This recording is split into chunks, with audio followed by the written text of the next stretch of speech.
Welcome to our 5 on 5. Please welcome back Robyn Janssen, the director of Rogue Riverkeeper. Good to see you again. How are you? Nice to see you, Craig. Thanks so much. Thanks for being here. So in case anybody doesn't know, what is Rogue Riverkeeper? Yeah, Rogue Riverkeeper is a local nonprofit, and our main mission is to protect and restore clean water within the Rogue Basin. And we do that a number of different ways. We're basically an advocacy organization, and kind of the long and short of it is that we work really hard to see good laws passed that are going to protect our water resources, our clean water resources, and we work to stop maybe some of those bad projects that impact them in a negative way, or impact our waterways in a negative way. So okay, and last week the president signed a whole package of public lands bills, but one of them in particular, something our legislators worked on specifically. What stands out to you about what that means for Oregon's environment? Yeah, well, this was a really big victory for us here in the Rogue Valley, specifically, and in Oregon in general. We saw the Oregon Wildlands Act was part of that whole package, and there's some really amazing provisions, protected provisions within that bill, many of which pertain to our Rogue River, which is really exciting. And some of those protections are actually things we've been working on for the past decade. So it's a long timeline of years and years and years of hard work and lots of people involved. And so it's been really exciting to see that come to fruition and see these amazing wildlands and rivers protected for the state of Oregon. Some of the just basics, 146 miles of wild and scenic tributaries would be designated for the Wild Rogue area. So that's the part that we're really thrilled about. The Devil's Staircase wilderness area, about 30,000 acres southwest of Eugene, is a new designation. The Elk River over by Port Orford is designated wild and scenic, and a lot of its tributaries. The Malala River, which is south of Portland. So there's a lot of really great pieces in this bill that protect really special areas in Oregon and create kind of the wild and scenic state status for Oregon. Now we have the most wild and scenic rivers and the most miles of wild and scenic rivers for the state. So that's really exciting to us. Okay, we're going to take a quick commercial break. Yeah. We'll have much more in just a moment. Stay with us.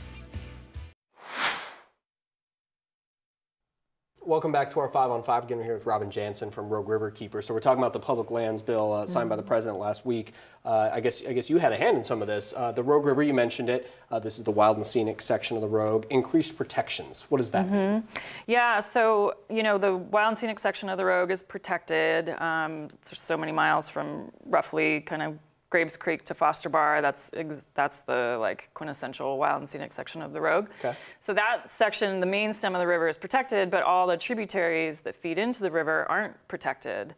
So essentially this would designate pretty much everything from Galease Creek to Mule Creek. So if you know that section of river, all those tributary streams, or most of them, would be protected. And what that does is it protects about a quarter mile up off of either side of the stream. So it really starts kind of connecting a lot of those wildlands.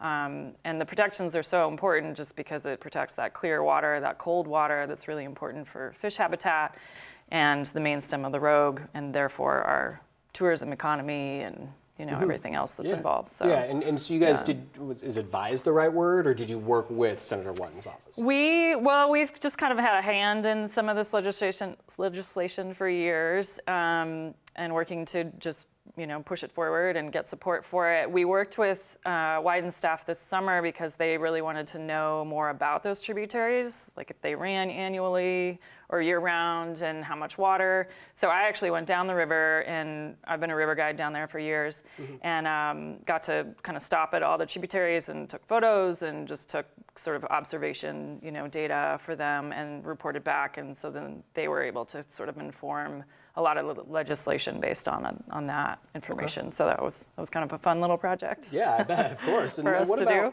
Yeah, what about the Chetco? This is going to keep that water clean, essentially? Right, yeah, and I forgot to mention that. So the Chetco is also seeing protections through a mineral withdrawal. So mining will be prohibited on certain section of the river, which is really important. It's a huge salmon fishery. It's drinking water for the city of Brookings.